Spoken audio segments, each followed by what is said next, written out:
Bonjour à tous et bienvenue dans cette nouvelle vidéo où nous allons prendre le temps de cuisiner un plat emblématique de la médecine ayurvédique, à savoir le khichari. Alors peut-être que vous vous demandez quels sont les bienfaits du khichari pour notre santé et pourquoi ce plat est tant connu et est une panacée finalement de l'ayurveda. Alors sachez que c'est un plat qui est très digeste, qui va en fait être aussi anti-inflammatoire, qui est très adapté aux végétariens ou aux véganes et qui va en fait permettre de reposer le système digestif tout en évitant en fait les carences puisque ça va être très nutritif tout en étant facilement digeste. En fait, le khichari, vous savez, c'est un mélange de riz, de haricots mongo, de plein d'épices qu'on va pouvoir mettre dedans et aussi de légumes qu'on va pouvoir choisir en fonction de la saison et de son terrain ayurvédique. Je vous montrerai tout à l'heure, mais en fait, ce qui est super chouette avec le khichari, c'est qu'on peut l'adapter en fonction de son terrain, des déséquilibres de ses doshas. Et donc, il existe plusieurs variantes, notamment au niveau des épices et puis des légumes et de la part de haricots mongo et de riz. Je vous expliquerai tout ça après pour que vous puissiez avoir vraiment toutes les clés et le réaliser en fonction de votre terrain ayurvédique. Les haricots mongo, c'est une légumineuse qui va être très riche en fait en B9, en potassium, qui est très riche aussi en fibres. Donc le khichari va tonifier le système digestif, le côlon, les intestins, va permettre de mieux éliminer les toxines, tout en étant nutritif. Donc ça va éviter, comme je disais, les carences. Donc par exemple quand vous êtes en convalescence, lorsque votre feu digestif ne digère pas très bien, comme c'est cuit longtemps avec les épices aussi, vous savez, un petit peu comme un ragoût en quelque sorte, comme un dal qui est cuit longtemps, où la légumineuse est très fondante, le riz aussi, et bien ça permet en fait au feu digestif de mieux métaboliser votre plat. Et donc le khichari va être en fait absorbé assez rapidement et digéré facilement. C'est pour ça qu'on le donne aux personnes âgées en Inde, aux personnes en convalescence. On donne aussi, et ça va être d'ailleurs mon cas, pour les femmes en postpartum. C'est un plat qu'on pourra donner pour revitaliser le corps parce que le feu digestif va être assez affaibli par l'accouchement. Le dosha vata, comme je vous l'avais déjà expliqué, explose à ce moment-là.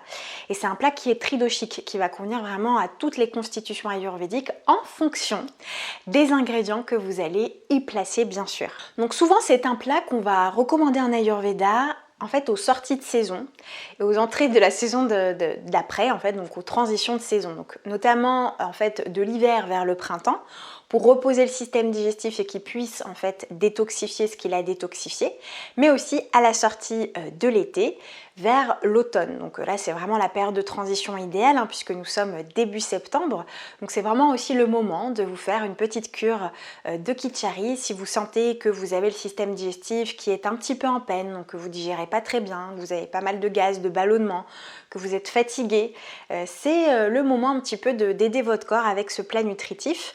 Vous allez voir qu'il est hyper facile à faire, pas très rapide à cuire, je vous l'accorde, mais néanmoins très facile à cuisiner. Mais avant ça, n'hésitez pas à liker la vidéo pour m'apporter votre soutien, me permettre de donner beaucoup plus de visibilité à cette chaîne et porter l'essence de l'Ayurveda sur YouTube. De vous abonner bien sûr en activant la petite cloche parce que sinon vous ne serez pas tenu au courant des prochaines sorties des vidéos. Comme je vous l'ai annoncé sur Instagram, je vais être beaucoup plus présente sur YouTube jusqu'à l'arrivée de ma fille et ensuite, croyez-moi, je ne changerai pas mes habitudes parce que je souhaite vraiment être ici et présente avec vous avec un moment cocooning toutes les semaines, une fois par semaine, pour partager avec vous sur les sujets de santé. Bon allez maintenant, assez parlé, je vous embarque avec moi pour régaler vos papilles. Petite précision sur les contre-indications du khichari. Bien sûr, si vous souffrez de diabète ou de prédiabète, je vous recommande de prendre votre dextro après votre repas, vous savez, après les fameuses 2 heures, pour voir en fait comment votre corps tolère le khichari. Ça va dépendre vraiment des terrains et vous pouvez sinon remplacer le riz par du quinoa par exemple ou encore par du sarrasin. C'est quelque chose qui peut tout à fait s'accommoder avec les haricots mongo. Et également, si jamais vous souffrez des intestins irritables, ce plat peut parfois ne pas être bien toléré. Donc à vous de voir, d'essayer et de bien rester en connexion et en observation de votre corps. Je voulais juste vous préciser que les quantités que je vais vous indiquer sont pour 2 personnes, puisque là je vais le faire en fait pour mon postpartum, mon accouchement qui va avoir lieu d'ici quelques semaines et que je vais le congeler ensuite. Donc je le fais pour moi et pour Robin. Au niveau des ingrédients, vous allez avoir besoin de 2 tasses de haricots mongo. Alors juste pour vous montrer, en fait les haricots mongo, je les ai fait tremper pendant 48 heures. Donc une journée journée plus toute la nuit. Et comme vous pouvez le voir ici, je vais vous montrer. En fait, ça a pré-germé. Et c'est ce qui va permettre de rendre votre haricot mongo super digeste. Donc voilà, comme ceci, vous voyez le petit germe qui est sorti du haricot mongo. Et pour la plupart des haricots mongo, voilà, ça va être comme ça quand vous le faites pré-germer pendant 48 heures. Donc hyper important, puis vous allez rincer plusieurs fois jusqu'à ce que votre eau soit claire. Vous allez avoir besoin d'une tasse de riz, donc soit du riz basmati, soit du riz complet. Donc ici j'ai pris du riz complet parce que je le trouve plus intéressant d'un point de vue nutritionnel et puis aussi beaucoup plus digeste parce que j'ai du prédiabète avec ma grossesse. Donc après c'est à vous de choisir celui que vous préférez. Et en fait ce que j'ai fait, c'est que je l'ai fait tremper 5 à 6 heures pour le rendre encore plus digeste. Donc là il faudra que je le rince avant de l'utiliser et ensuite il sera prêt. Vous allez avoir besoin d'un peu de ghee pour faire chauffer et revenir vos épices et pour attendrir aussi vos haricots mongo et votre riz. Alors sachez que le ghee est un médium et un vecteur des épices, qu'on appelle un anupan. Donc il va permettre en fait à votre corps de bien assimiler les principes actifs de vos épices. C'est tout son intérêt dans le kitchari. Au niveau des épices, vous allez avoir besoin d'une cuillère à café de graines de moutarde noire, d'une cuillère à café de graines de moutarde jaune, d'une cuillère à café de graines de coriandre, une cuillère à café de graines de fenouil, une cuillère à café encore de graines de cumin, une demi-cuillère à café de fenugrec en poudre. Donc ça c'est top aussi pour baisser l'indice glycémique de votre riz, une demi-cuillère à café de poudre de curcuma, un tiers de cuillère à café de poivre noir, bien absorber les principes actifs de votre curcuma, une pincée d'asafoetida pour bien digérer les haricots mongo, c'est vraiment l'épice phare en Ayurveda, des légumineuses et ça permet de contrer donc les excès de vata, ce que je recherche à faire aussi à travers ce kitchari du postpartum mais aussi pour l'automne par exemple et pour l'hiver. C'est une très bonne épice pour les saisons froides et pour vous permettre de réduire tout ce qui est ballonnement et gaz. Vous allez avoir besoin également d'1 centimètre de gingembre frais qu'on va râper à la toute fin. Si vous souhaitez par exemple pour les personnes kapha ou les personnes vata ou les personnes qui aiment quand c'est assez relevé, vous pouvez rajouter également une demi-cuillère à café de trikatu. Donc pour rappel, le trikatu est un mélange ayurvédique très efficace pour la digestion qui va en fait être composé de gingembre sec, de poivre noir et de pipali. Moi j'aime bien en rajouter un petit peu, même s'il y aura du gingembre frais, j'en mettrai voilà, une demi-cuillère à café pour pimper un petit peu mon kitchari.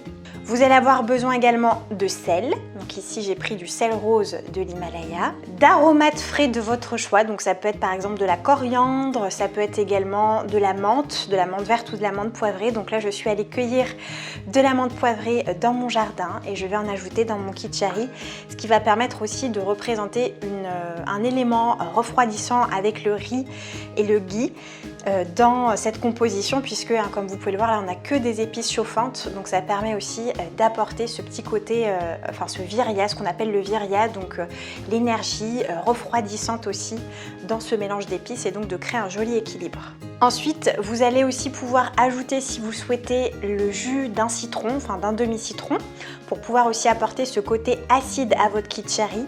Donc soit du citron vert, si vous ne connaissez pas votre constitution ayurvédique ou si vous êtes très pitta par exemple, ou alors si vous êtes plutôt vata ou un déséquilibre vata, ou si vous êtes plutôt kapha ou avez un déséquilibre kapha, vous pouvez tout à fait partir sur du citron jaune. Et pour les légumes, comme je vous disais, vous allez pouvoir vraiment le faire à votre sauce, avec les légumes vraiment de saison. Donc ici, j'ai choisi du coup d'utiliser 3 carottes et 2 courgettes, puisque nous sommes dans la saison de l'été et que c'est très bon aussi pour mon pitta. Donc ça sera parfait. Donc on va venir mettre 2 bonnes cuillères à soupe de ghee.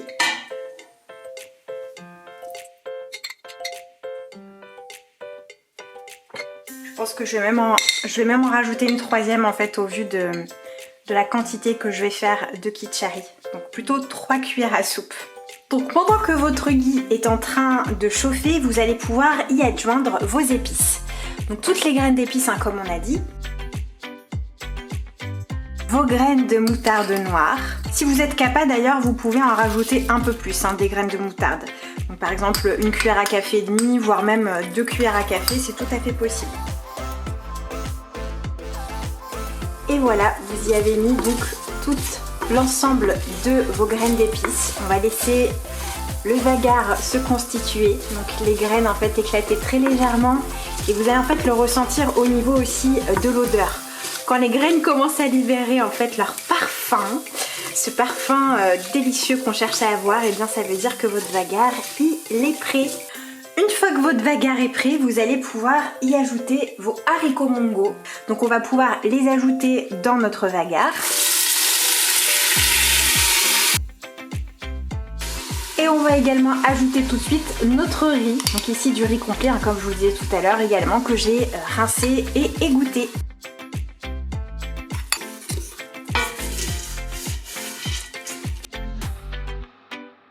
Une fois que vous avez mis ces ingrédients, vous allez pouvoir y ajouter 6 tasses d'eau, l'équivalent de 6 tasses d'eau. Vous allez voir que votre riz et vos haricots mongo vont vraiment absorber l'eau au fur et à mesure de la cuisson. Hop, on touille une dernière fois. Et voilà, donc je vais laisser cuire pendant une vingtaine de minutes. Ensuite, je vais venir vérifier pour voir un petit peu où ça en est.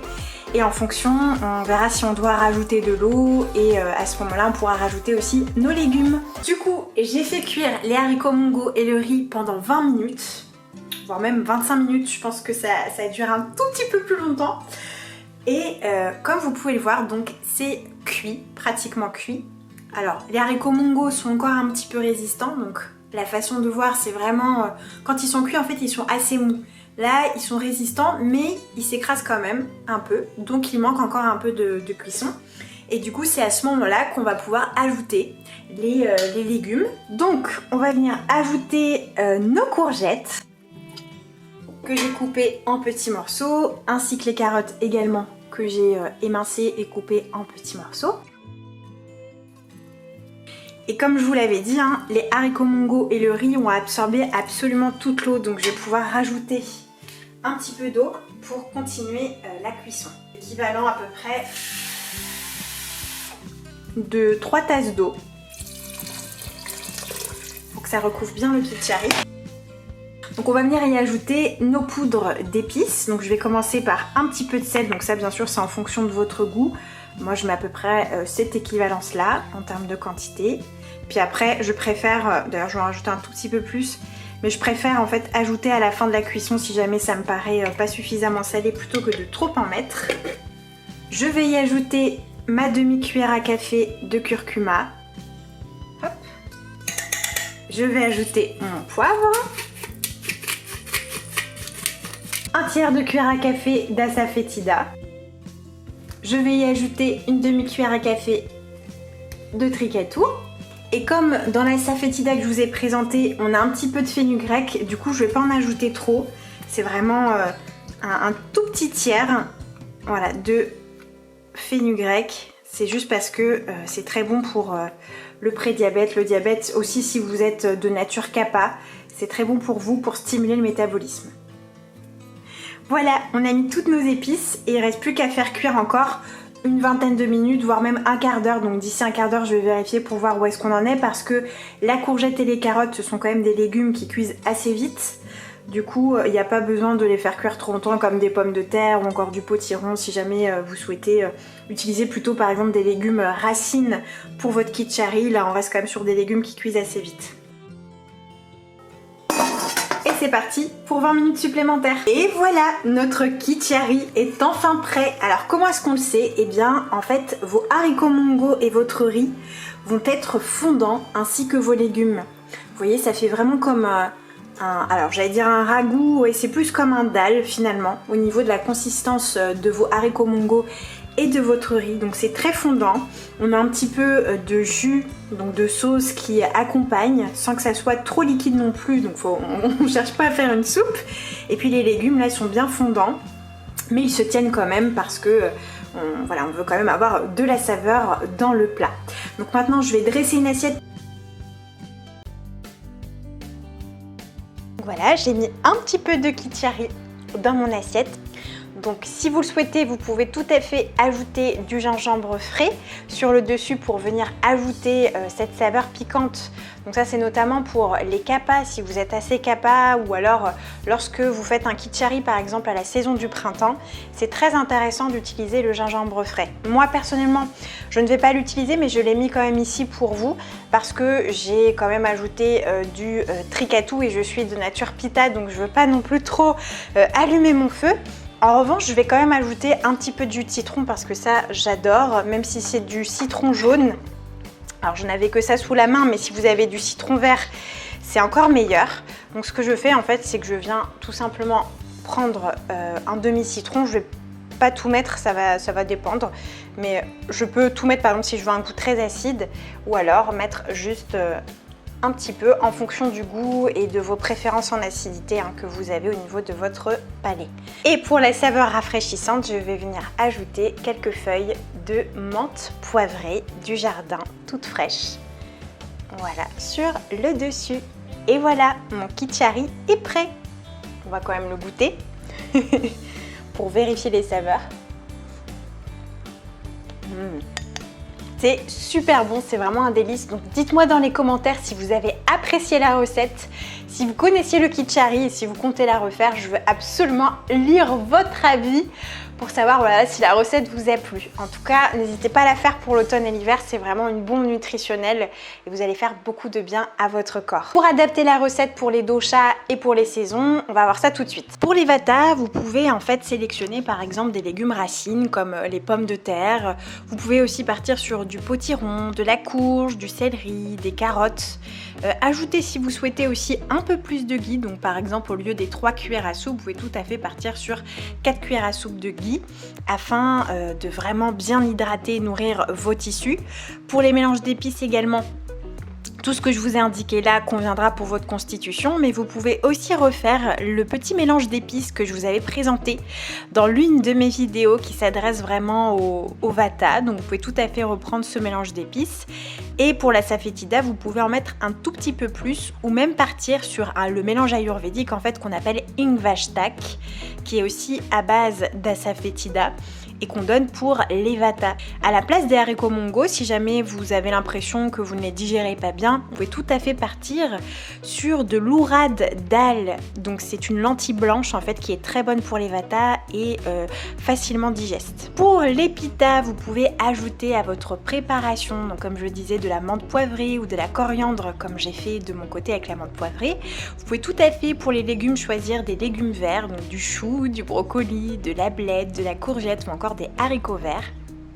Utilisez plutôt le gingembre frais plutôt que le gingembre sec si jamais vous voulez avoir ce petit goût piquant de gingembre et que vous souhaitez par exemple le faire pour la période de l'automne ou de l'hiver où on a besoin de se réchauffer. Vous pouvez tout à fait venir râper un petit peu de gingembre frais. Il est beaucoup moins chauffant que le gingembre sec.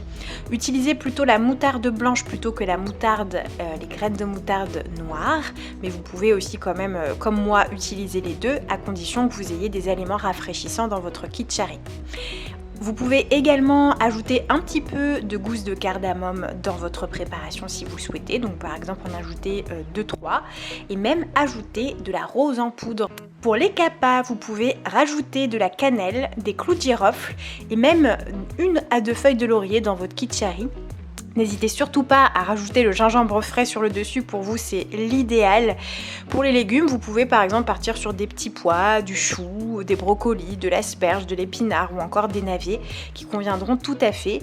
Et si jamais vous ne supportez pas le riz ou que c'est trop lourd pour vous, comme je le disais en début de vidéo, vous pouvez aussi utiliser de l'orge ou encore du quinoa ou même du sarrasin. Petite chose à vous préciser, c'est que j'ai un cadeau pour vous. Donc si jamais vous souhaitez apprendre à auto-observer votre langue, à avoir aussi des recettes pour pouvoir en fait prendre soin de votre système digestif de manière facile et en comprenant aussi vraiment les aspects en fait de votre terrain par l'auto-observation de la langue, eh bien je vous ai conçu un e-book assez complet que vous pouvez télécharger, qui est totalement gratuit, que vous retrouverez dans la barre d'infos, dans la description de la barre d'infos.